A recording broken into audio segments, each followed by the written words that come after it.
Bueno, en realidad estoy muy agradecido por esta invitación. Para mí es un honor participar de esta actividad académica. Es importante en estos momentos reforzar nuestro background y la experiencia que estamos teniendo en relación a este virus y el aprendizaje que está dejando de forma constante en general en la comunidad médica nacional e internacional. El propósito de esta conferencia es entender un poco más acerca de los anticuerpos neutralizantes, que es una nueva prueba de laboratorio dentro de todas las pruebas diagnósticas que ya se están implementando para tratar de enfrentarnos al SARS-CoV-2 y entendamos un poco más la utilidad de estas pruebas. Ese es el objetivo en realidad de la conferencia y ese va a ser el motivo de la presentación. ¿Me confirma más bien que está viéndose ya la presentación, por favor?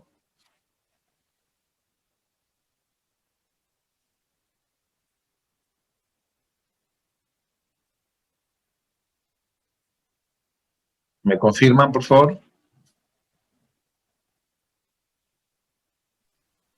Doctor, sí se ve la imagen. Perfecto. Bueno, ya, en realidad, en relación al contenido, yo no tengo ningún conflicto de interés con esta información académica que les voy a brindar el día de hoy.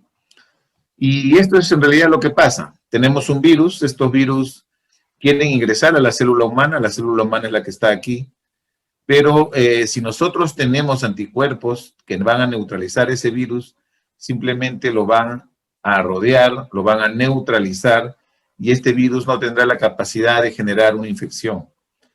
Es decir, los anticuerpos neutralizantes son anticuerpos específicos, anticuerpos maduros, anticuerpos que ya conocen al enemigo y que se van a unir a él, y al unir y neutralizarlo simplemente no genera infección. Y eso es lo que va a suceder si es que tenemos estos anticuerpos. Hoy en día persisten muchas incertidumbres por parte de los pacientes, por parte de los profesionales en laboratorio y por parte de ustedes, los médicos tratantes, que día a día están tratando de afrontar la epidemia de diferentes formas. Y una de ellas son, como parte complementaria de esta actividad, las pruebas diagnósticas como los anticuerpos neutralizantes. Aparecen muchas inquietudes, muchas incertidumbres, muchas preguntas. Al menos en esta conferencia vamos a tratar de resolver alguna de ellas. Ya sabemos cada vez más cómo se comporta, digamos, la infección, la presencia inicial de la replicación viral, después la aparición de anticuerpos y cómo estos se van generando en relación al tiempo, ¿no? En el caso de nosotros, vamos a tratar de ver un poco estos anticuerpos inmunoglobulina G, ya un poco más maduros, que han pasado un proceso mediante el cual han generado una respuesta serológica favorable en el individuo. Es decir, desde la exposición que teníamos al inicio, pasa por diferentes etapas y llegamos a una etapa ya de convalescencia que va a ser duradera, ¿no? Dependiendo de la gravedad de la enfermedad, obviamente, y generalmente ya después de 3 semanas nosotros vamos a comenzar a tener anticuerpos inmunoglobulina G específicos, con bastante afinidad, con bastante avidez, maduros, y que van a tener esta capacidad de neutralizar el virus. Entonces, nos vamos a posicionar en este lugar. También destacar que hoy en día están apareciendo algunos artículos que están tratando de ver la utilidad del uso de anticuerpos neutralizantes en una etapa muy precoz, pero en realidad todavía son pocos esos estudios y preferiría que hablemos de los anticuerpos neutralizantes que se encuentran en este lugar, es decir, después de 3 semanas de infección o después de un periodo, por ejemplo, importante, post-vacunación, que sería el otro contexto. Entonces, como les mencionaba, hay muchas incertidumbres, constantemente nos estamos haciendo preguntas. La idea de esta conferencia es tratar de resolver muchas de ellas. Y quiero comenzar con esta diapositiva, donde vemos claramente que la FDA, que es un ente acreditador o regulador de las pruebas diagnósticas en relación a los Estados Unidos, que se comercializan de preferencia en los Estados Unidos, en 19 de mayo saca esta alerta donde dice que actualmente no se recomiendan las pruebas de anticuerpos para evaluar la inmunidad después de la vacunación contra el SARS-CoV-2. Pero aquí está el detalle, yo quiero que ustedes lo lean. Dice, las pruebas de anticuerpos del SARS-CoV-2 autorizadas actualmente no están validadas. Es decir, este comunicado se enfoca en base a las pruebas que evalúan la serología, pero que han sido autorizadas para este fin en los Estados Unidos. En la fecha que revisé esta alerta o esta información, habían 76 pruebas de serología que habían sido autorizadas por emergencia para el diagnóstico del SARS-CoV-2, básicamente. De la misma forma, el 17 de marzo también unas directivas del CDC mencionan que las pruebas serológicas pueden variar en sus características de desempeño individual, pero las que han tenido una autorización de emergencia. ¿Por qué destaco el tema de que son estas pruebas las que tienen este comentario? Porque todas estas pruebas han sido creadas en este contexto. Vamos a tratar de entender un poco. Como todos saben, hoy en día existen pruebas directas, que son las pruebas que permiten identificar el virus, ya sea un PCR o ya sea una prueba antigénica, y que básicamente se utilizan para una infección aguda. En una etapa post-infección, lo que básicamente abordamos son pruebas indirectas, y aquí destacan las serológicas. Pero vamos a tener que identificar dos tipos de pruebas. Las que menciona el FDA, el CDC y todas ellas, estas 76, se han enfocado en anticuerpos que se van a unir al SARS-CoV-2, pero que se unen a diferentes partes de él. Por ejemplo, se pueden unir a la nucleocápside, a la envoltura, a la proteína spike. Se pueden unir a cualquier parte porque a mí me interesaba desde un inicio tener un diagnóstico. Estos anticuerpos se podrían dirigir, por ejemplo, a la proteína S o también a otros componentes del virus.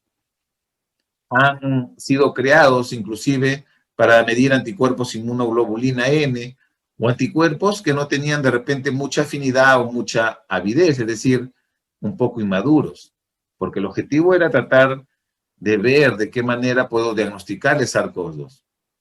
Y estos han sido los que han sido autorizados hasta la fecha.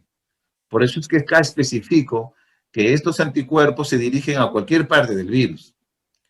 Pero cuando ya hablamos de anticuerpos neutralizantes, cuando ya menciono la palabra neutralizante, son nuevas pruebas, son nuevos métodos diagnósticos que se enfocan básicamente a anticuerpos dirigidos exclusivamente contra la proteína S, la proteína Spike, la proteína de la espiga, como quieran denominarle, porque se conoce que esta proteína S en general, con sus dos componentes S1 o S2, tienen esa capacidad inmunogénica, es decir, una capacidad que va a permitir probablemente a desentrañar los misterios de la inmunoprotección, porque ahí están unidos estos anticuerpos. ¿Y por qué se unen a esta parte? Porque esta es la parte que se va a unir a la célula para ingresar. Entonces, el diseño de estas pruebas de laboratorio iniciales son diferentes al diseño de estas pruebas que buscan la neutralización. En este contexto, estos anticuerpos se dirigen solo a la proteína S. Entonces ya hay una diferencia.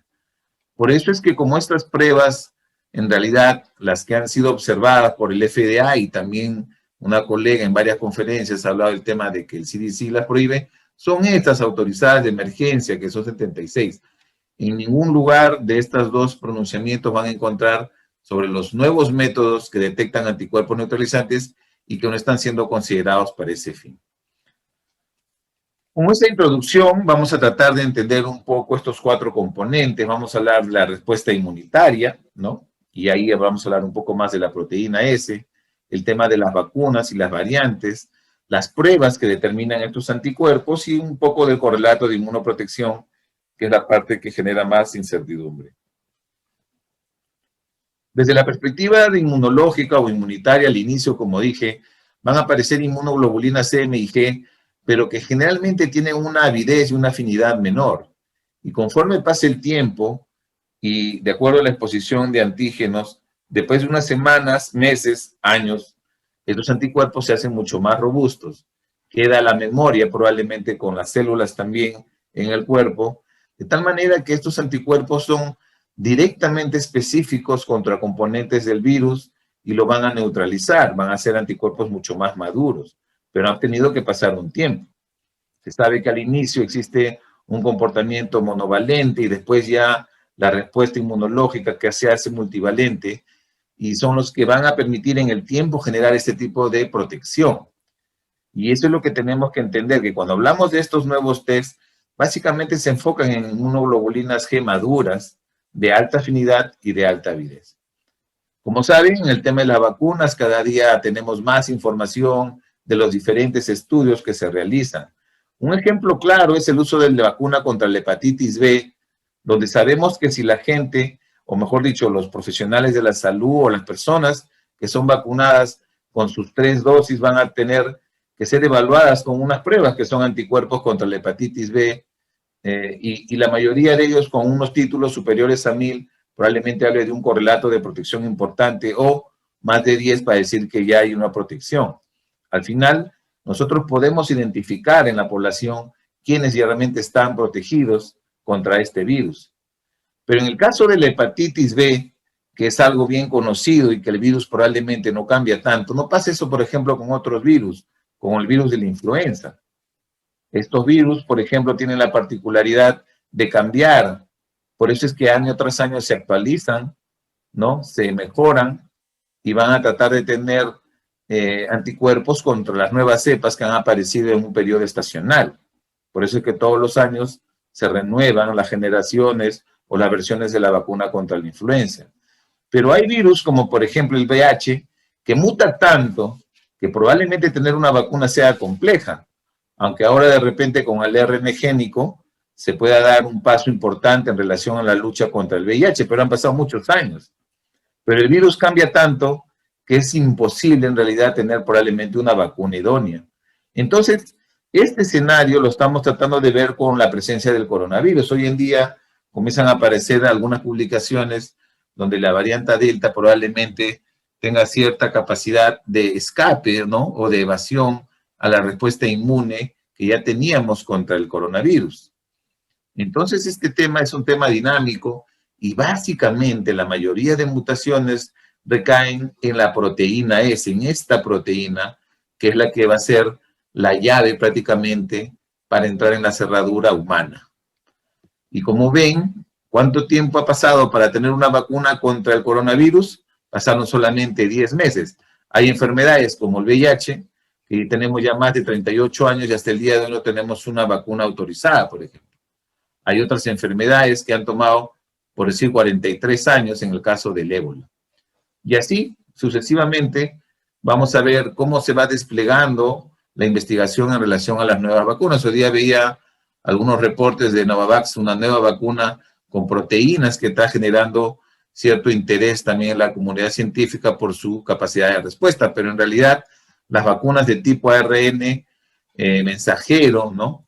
A raíz del descubrimiento de Katalin Karikó y David Weissman, han permitido pues hacer una revolución en relación al ARN mensajero y su transporte a través de nanopartículas lipídicas al cuerpo humano y generar una gran respuesta con enormes cantidades de proteína spike, no generando inflamación y al final teniendo una respuesta inmune bastante significativa, comparado, por ejemplo, con otros diseños de vacunas. Entonces, encima, el virus, como ustedes saben, van cambiando y la mayoría de cambios se van dando en la proteína spike, ¿no? Y es así que las diferentes variantes que hoy en día tienen una denominación diferente a las que estaban teniendo al inicio, pues están viendo que están teniendo cambios sustanciales y están permitiendo ver cómo se comporta esto en diferentes poblaciones. Hoy en día en el Perú, la variante andina, la C37, o la variante lambda, si no me equivoco, es la que está predominando más en nuestro país. En un inicio, la mayoría de los estudios que se han hecho en fase 3 para ver las vacunas actuaban pues con las variantes del momento, si es que habían. Muchas de ellas demostraban una eficacia importante. Probablemente esta eficacia, por ejemplo, esta es la vacuna de Pfizer, donde en el estudio inicial de fase 3 se hicieron 2 brazos de casi 22,000 personas, y las que tuvieron la vacuna, pues hubieron 8 casos, las que no tuvieron 162 casos y daban un 95% de efectividad. Algunas otras vacunas, sus ensayos clínicos se han hecho con nuevos métodos, digamos con nuevas variantes, está permitiendo obtener de repente sensibilidades un poco menores, ¿no? En general la efectividad.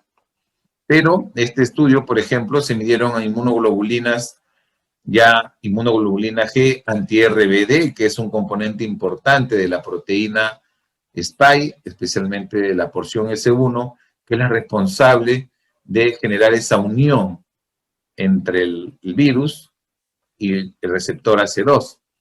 Y acá, por ejemplo, se ve cómo en la etapa inicial no tenían serología y de acuerdo a diferentes dosis de la vacuna, al final se quedó Pfizer con 30 microgramos, que es esta de acá, y se veía pues que después de la vacunación la respuesta serológica era significativa.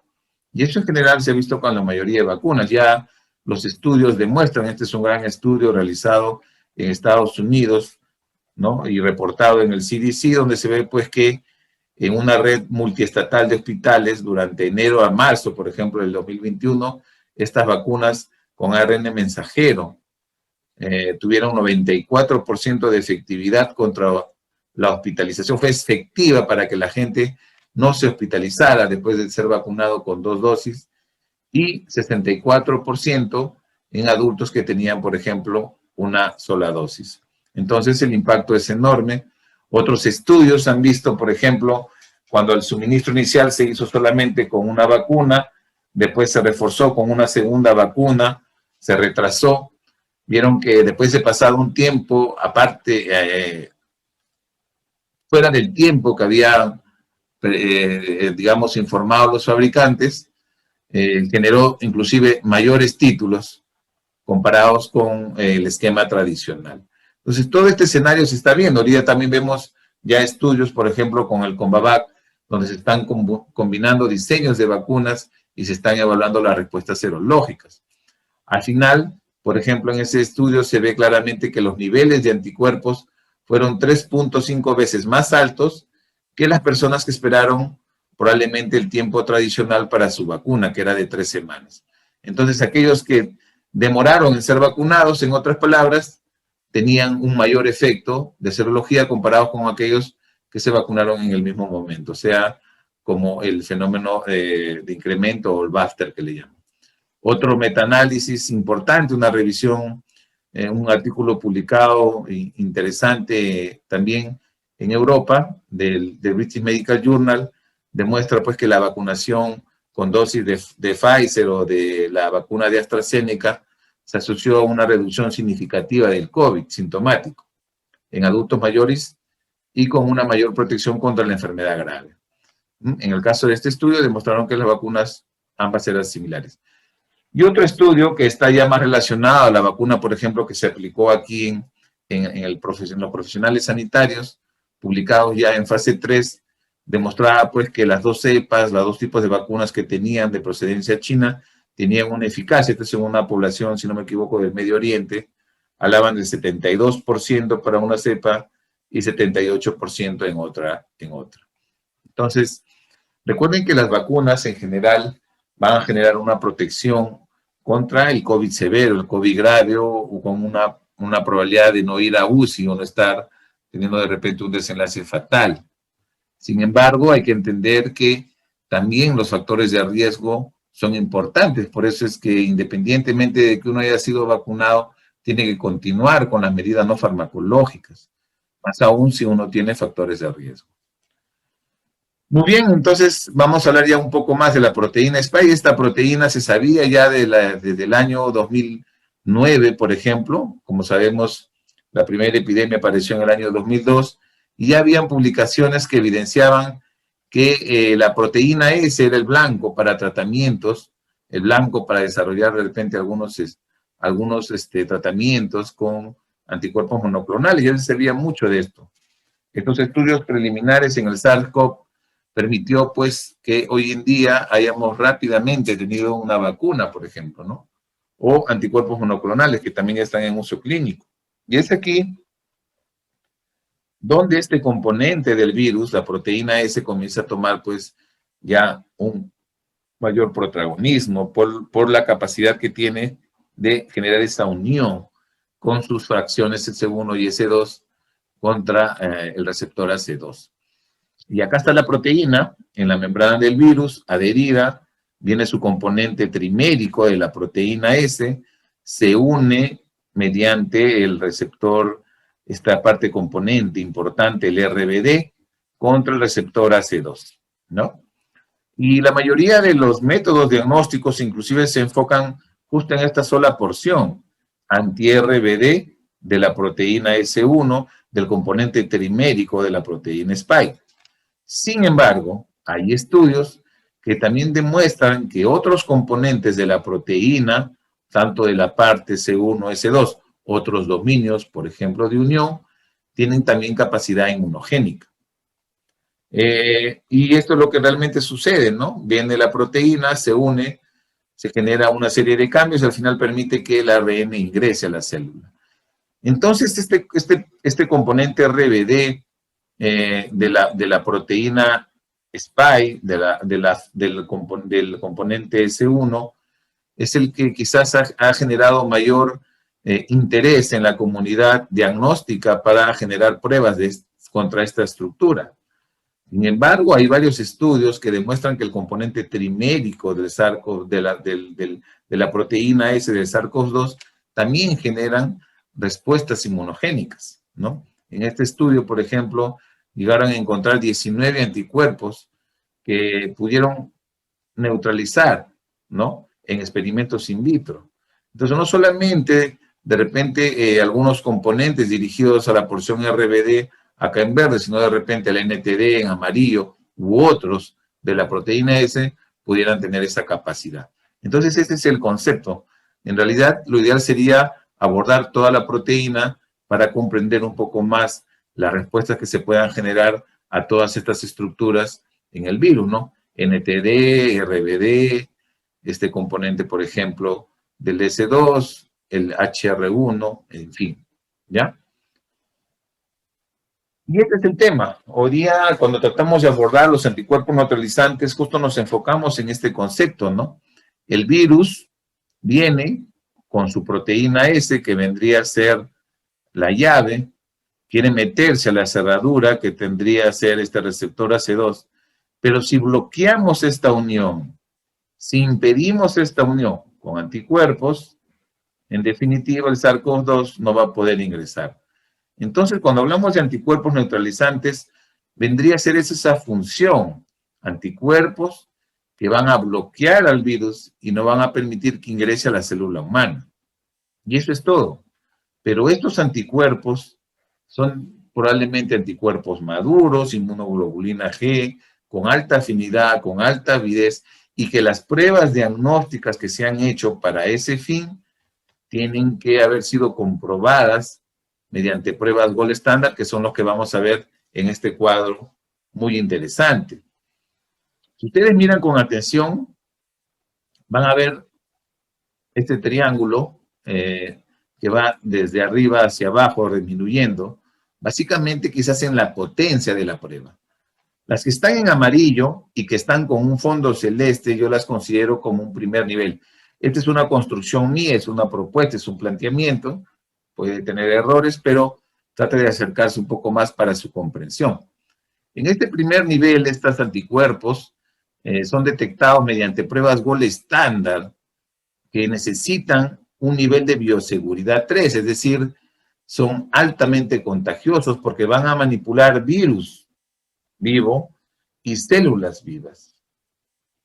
Al hacerlo en ese sentido, al manipular a veces con este aspecto, nosotros vamos a tener la posibilidad de tener alta transmisibilidad. Por eso los profesionales que trabajan ahí tienen una alta capacitación, aparte de que tienen que conocer mucho la interpretación. Pero estos métodos se hacen con virus vivo y con células que van a expresar receptores AC2 vivas. Y son las pruebas del PRNT, FRNT o microneutralización. Estas son el gold estándar. Esto en la práctica necesitamos laboratorios complejos. En el Perú, si no me equivoco, hay solamente uno y creo que lo tiene el INS. No lo conozco, pero tengo información que es probable que ellos lo tengan. Solo el Instituto Nacional de Salud. En el segundo nivel hay otros métodos que tratan de acercar a este primer nivel en su metodología y que son con pruebas por pseudovirus. Pero aquí también, a pesar que no estamos manipulando ya virus vivo, células y virus vivo en un sentido que puedan generar una infección, sí se pueden trabajar en este nivel de bioseguridad 2. Pero, en definitiva, pueden hacerse en laboratorios no complejos. ¿Cuál es el tema? Es que son costosas. En el Perú, que yo sepa, hasta el día de hoy, la información que manejo, no he visto a alguien que esté trabajando con pseudovirus. Y en el último nivel, por decirlo así, el tercer nivel, ya vienen a hacer todas las pruebas tradicionales de inmunoensayo que están utilizando en cualquier laboratorio con un nivel de bioseguridad 2. Y aquí tenemos, por ejemplo, métodos de ELISA, métodos de quimioluminiscencia, métodos de electroquimioluminiscencia o de inmunofluorescencia, los más tradicionales. También ya he visto que están llegando las pruebas inmunocromatográficas, inclusive, para ver la infección de anticuerpos neutralizantes, perdón. Entonces es un tema a considerar, pero básicamente esta pirámide es la que actualmente se está manejando. En el Perú hay ya varios métodos que están en este nivel y que, ¿por qué lo pongo en una sola imagen? Porque lo ideal es que estos métodos que se han fabricado han debido de ser comparados o han debido de tener estudios de correlación con los métodos Gold Standard. Y por último, estos métodos Gold Standard deberían al menos incluir cualquiera de estas metodologías, inclusive las del segundo nivel. Y ese es el tema más importante. Y como ven, estos métodos son nuevos, son recientes. No son los anticuerpos que se usaron al inicio para ver la serología. Y aquí más o menos para que tengan una idea de cómo es un laboratorio de tercer nivel de bioseguridad, donde hay un alto riesgo de transmisión, tienen que estar bien capacitados, tienen que tener unas escafandras especiales con ventilación específica, no tener contaminación con el medio ambiente por el riesgo de transmisión de enfermedades. Y aquí, como dije, comparan el virus vivo y lo van a sembrar en células que expresan receptores AC2, y si hay concentración de virus vivo que no ha sido neutralizado, van a generar un daño citopático, ¿no? Esto se mide y se ve, obviamente, y se interpreta. Básicamente, las zonas que hayan sido dañadas se van a tener alguna concentración del virus. Para esto se utiliza una metodología que es el TCID50, que básicamente viene a ser el 50% de células que presentan un daño causadas por el virus. Es decir, hasta el 50% mediante el cual los anticuerpos pudieron neutralizar y evitar, por ejemplo, este daño citopático. Este concepto del TCID50 es importante, de dosis infecciosa de cultivo en tejidos, porque la mayoría de estos métodos, cuando han tratado de establecer los puntos de corte, cuando ustedes ven anticuerpo neutralizante mayor de 1 positivo, menor de 1 negativo, es porque han tratado de ver en sus ensayos que llegan a este título donde matan la mitad del virus y la mitad no. Aquí otros ejemplos, en realidad esa es más o menos la idea. Los de pseudovirus son virus, como muy bien ven acá, el virus original pueden ser un virus de la estomatitis vesicular o lentovirus, pero en su superficie van a expresar como si fuera un coronavirus.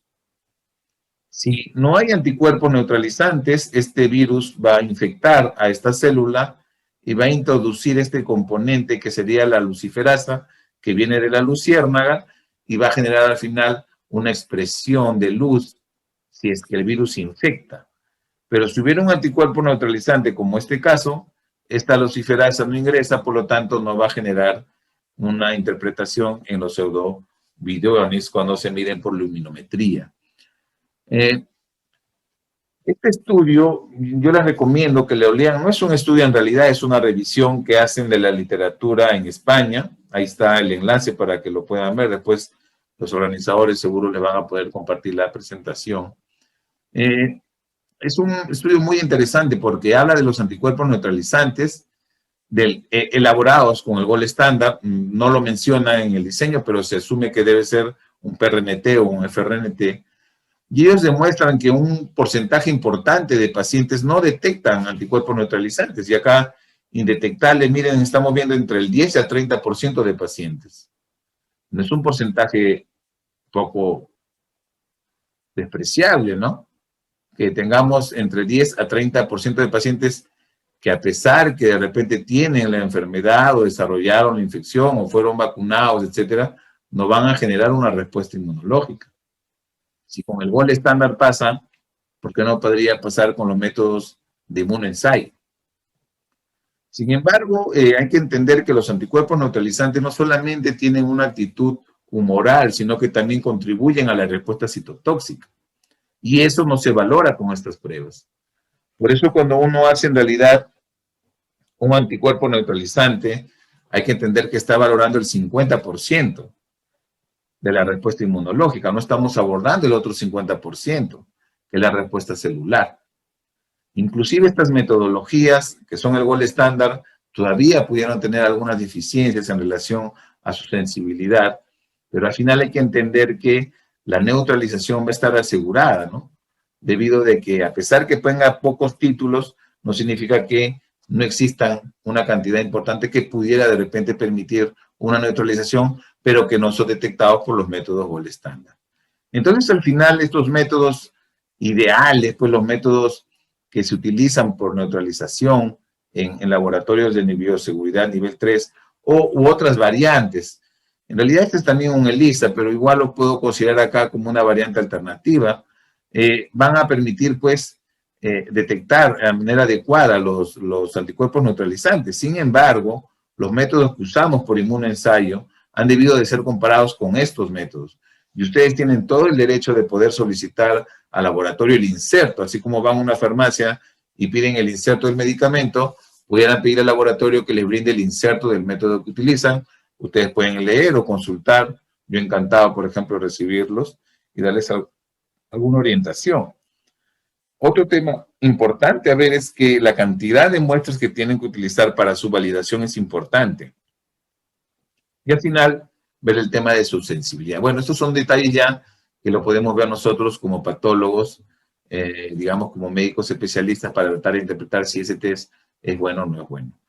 Y bueno, ya en la última parte vamos a entrar un poco a tallar el tema de la inmunoprotección, de cómo estos tests pueden entenderse o interpretarse de una mejor forma. Y acá, por ejemplo, una publicación de Johns Hopkins habla de que las variantes se incrementan, la vacunación se incrementa, y también pueden generarse algunas dudas en relación a que si las pruebas diagnósticas pudieran perder de repente alguna capacidad de detección, y afortunadamente eso no está sucediendo.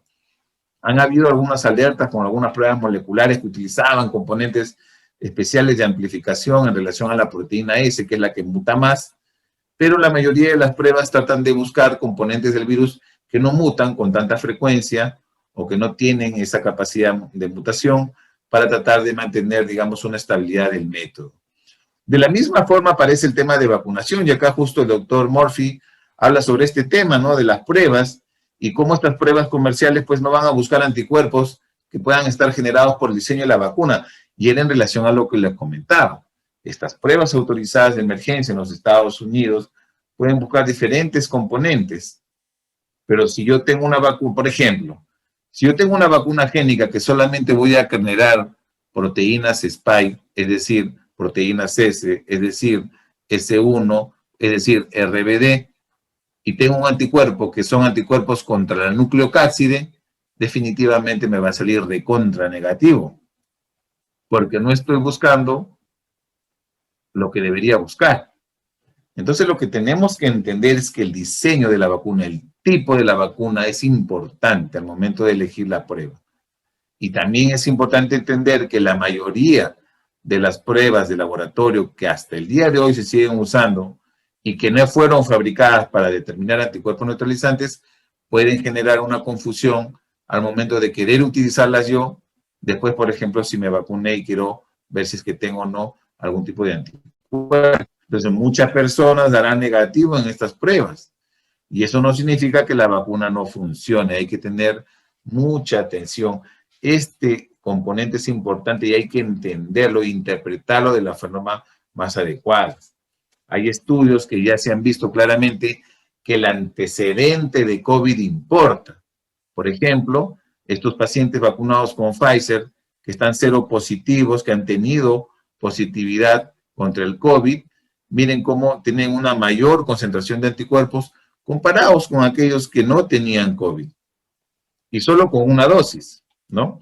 Aquí, por ejemplo, se separa Pfizer de Moderna y se ve que aquellos que fueron seropositivos, es decir, que ya tenían anticuerpos contra el SARS-CoV-2 después de una primera dosis, van a tener mayores concentraciones, comparados con aquellos que no tuvieron el COVID, ¿ya? Y eso pasa en los mismos.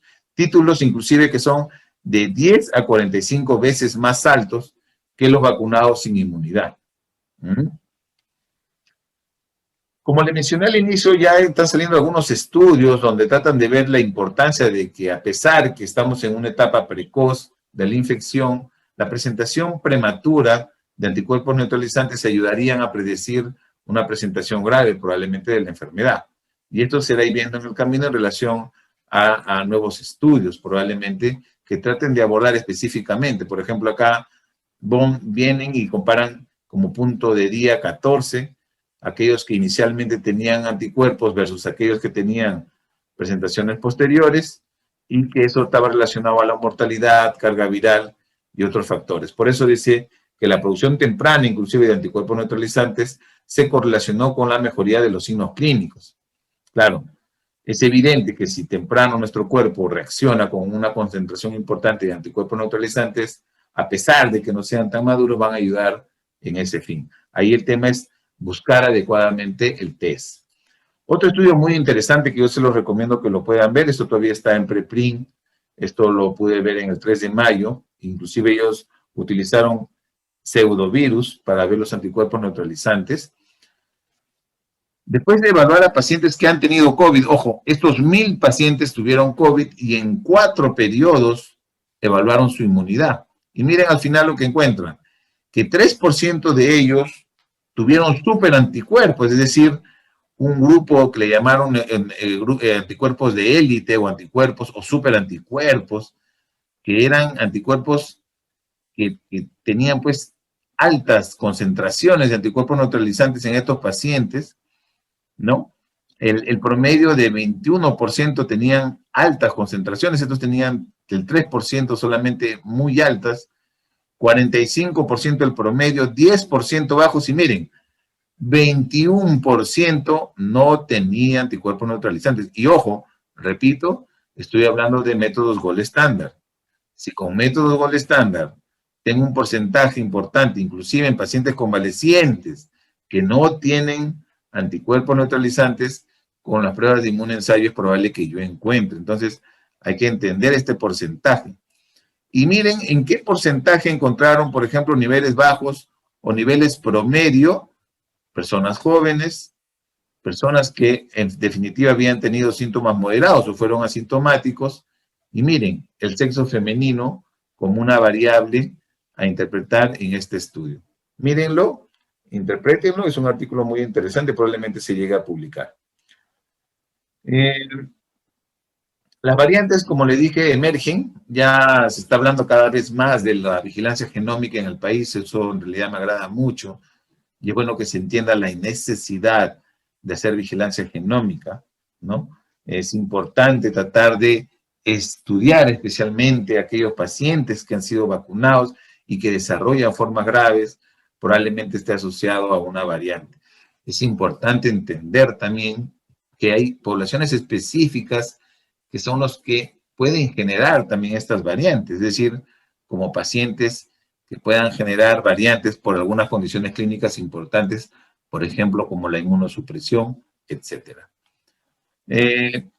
Cada vez salen más publicaciones que tratan de abordar un poco más el concepto de la proteína S y su contribución dentro del impacto en el tratamiento. Acá yo les recomiendo esta publicación muy interesante, los cambios que se van dando en las mutaciones, en los diferentes componentes del virus y cómo esto puede impactar en relación a algunas características importantes de la proteína Spike.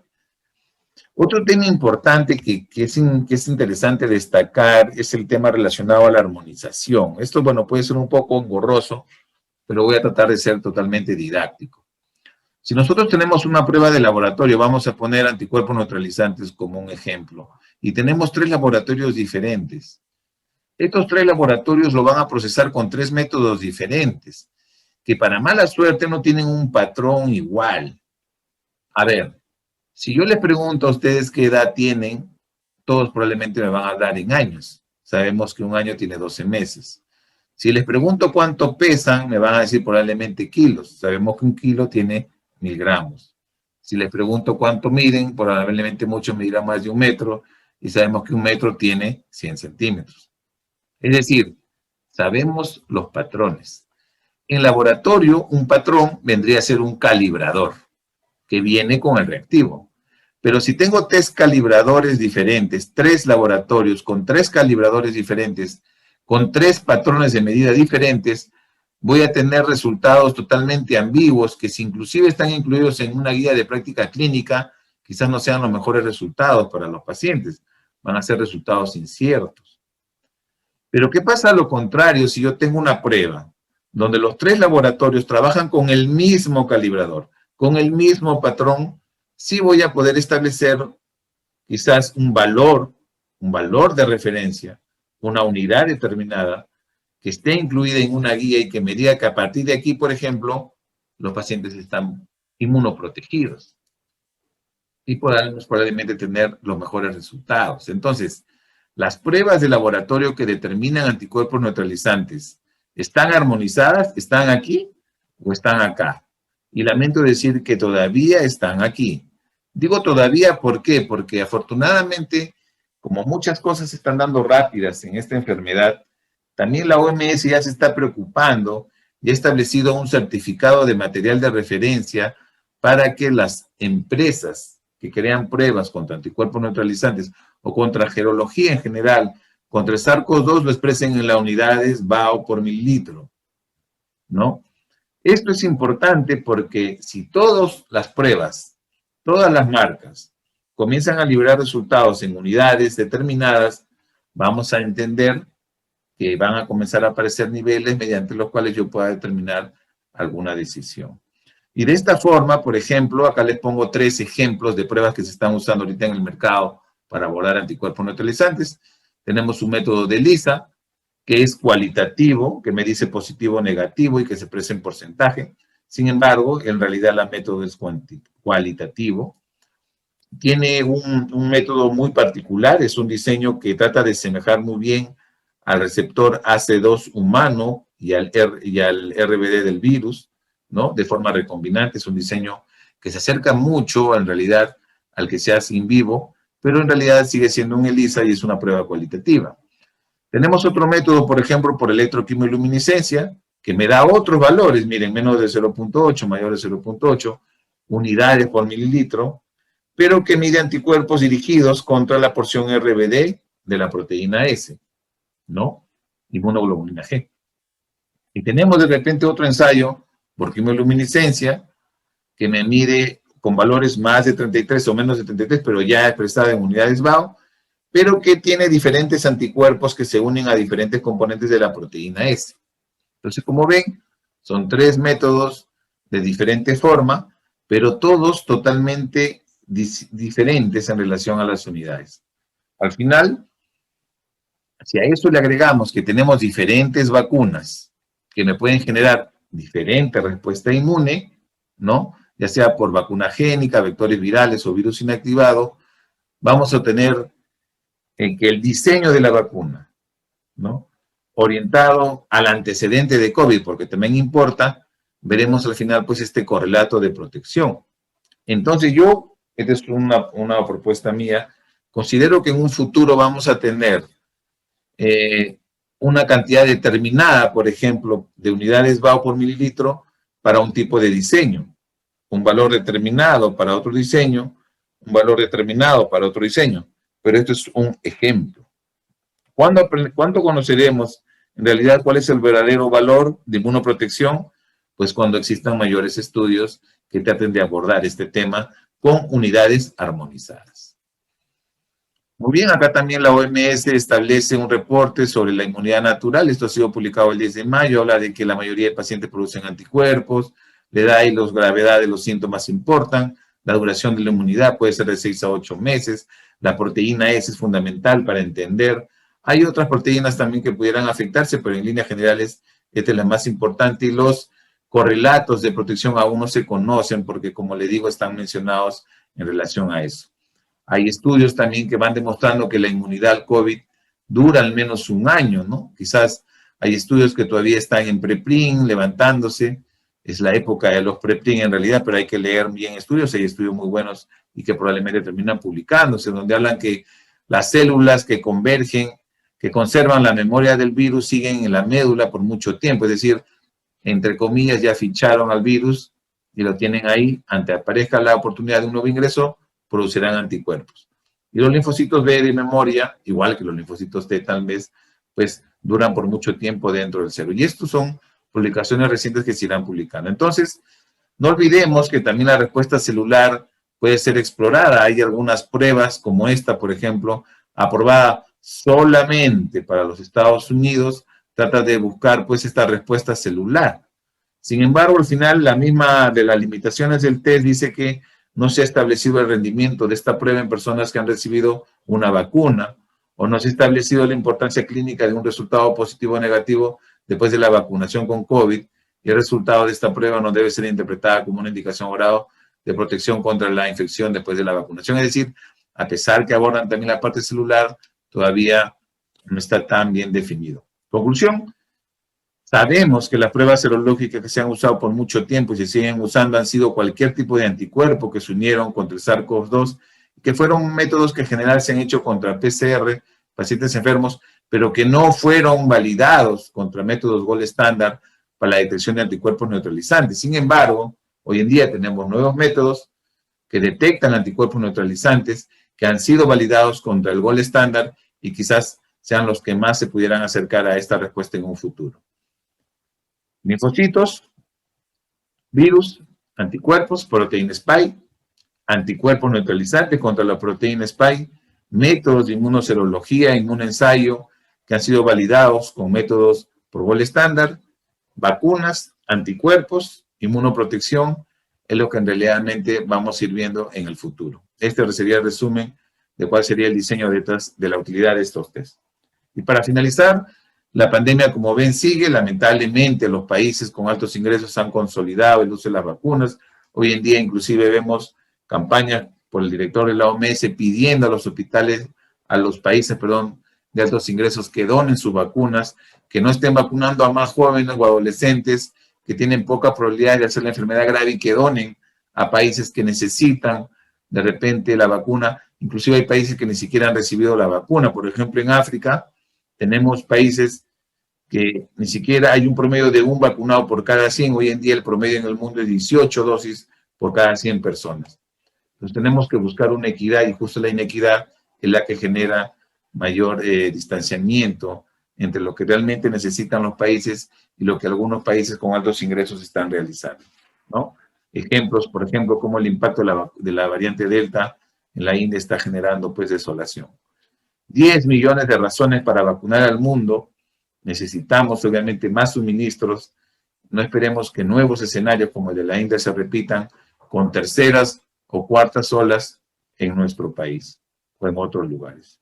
Al final, el estudio de las variantes, la vigilancia genómica es sustancial para evitar este escenario y nuevas vacunas, nuevas versiones probablemente mejoradas, que sean eficaces contra las variantes, ayudarán al manejo adecuado de esta pandemia. Muy bien, eso ha sido toda mi presentación. Muchas gracias por la invitación y quedo a las preguntas si hubieran algunas en este momento. Muchas gracias, doctor Luis Edgardo, por la interesante ponencia. A nuestro público presente los invitamos a realizar sus preguntas a través de los mensajes, por favor. A ver, aquí hay una pregunta de María Fernanda que nos dice: buenas tardes, ¿tiene conocimiento de la vacuna rusa? En realidad, las vacunas con vectores virales igual generan algún tipo de respuesta. Hoy en día lo que les puedo decir es que las vacunas génicas tienen una respuesta importante, significativa. las vacunas con vectores virales, digamos, una respuesta intermedia, y aquellas con virus inactivado quizás una respuesta un poco menor. Pero, repito, eso es solamente serología, ¿no? Hay que entender que está el otro componente que es la inmunidad celular, y hay que entender también que las vacunas no han sido diseñadas para evaluar la serología, sino para evitar que tenga uno presentaciones graves de la enfermedad. Entonces hay que tratar de interpretar bien ese tema. Hay otra pregunta que hacen, dice, ¿a partir de cuándo se cuenta que una persona está protegida con las 2 dosis y cuánto dura? En realidad, la mayoría de estudios que se tienen, inclusive del SARS-CoV, hablan de que la protección o la respuesta o la memoria puede durar muchísimos años. La evidencia actual habla entre 6 a 8 meses, otros hablan de 8 a 12 meses de infecciones naturales. Yo creo que conforme sigan escalando la vacunación en el mundo, tendremos más respuestas en relación a ese tema. Lo que sí es cierto es que tanto para una infección natural o para una infección no natural, vamos a decir, una respuesta inmunológica de manera artificial con la vacunación, debemos esperar por lo menos 21 días, ¿no? Si es el caso de las vacunas, esperar 21 días. Si es el caso de la infección, esperar 21 días. Y 21 días es porque la mayoría de metaanálisis han demostrado que ya cerca del 90-95% de los pacientes hacen anticuerpos después de ese tiempo. Básicamente es por eso. Pueden haber algunos que comienzan a generar una respuesta serológica antes, pero el promedio ideal es esperar 21 días después de la última dosis o después de haber tenido un diagnóstico por SARS-CoV-2. La vacuna Sinopharm, ¿cuánto tiempo los protege? La verdad que hay que esperar los estudios. Hay que esperar los estudios. En general, especialistas, por ejemplo, que están viendo el comportamiento genómico del virus en Inglaterra, que es el país que más vigilancia genómica ha realizado hoy en día, menciona que es probable que las vacunas necesiten tener refuerzos, ¿no? Habla que quizás se comporte el coronavirus como el virus de la influenza, quizás una vez al año, 2 veces al año, con vacunas mejoradas o con nuevas versiones. Estamos viendo, por ejemplo, ahorita cómo algunas poblaciones que ya han sido vacunadas, inclusive con ARN mensajero, están teniendo un incremento de casos por variantes como la variante Delta. Entonces tenemos que entender que igual el hecho de estar vacunados no significa que ya no debamos protegernos, que debamos de repente dejar de estar tomando nuestras medidas no farmacológicas, ¿no? Las variantes obviamente van a generar un impacto, pero ante no tener ningún tipo de respuesta serológica y tener un recuerdo al menos de algunos componentes del virus, yo creo que es lo más importante. Disculpe, hay una última pregunta que dice Javier. ¿Cuánto tiempo después de la infección natural se puede vacunar? La mayoría hablan de que en promedio de 30 días es lo más racional, de 20 a 30 días.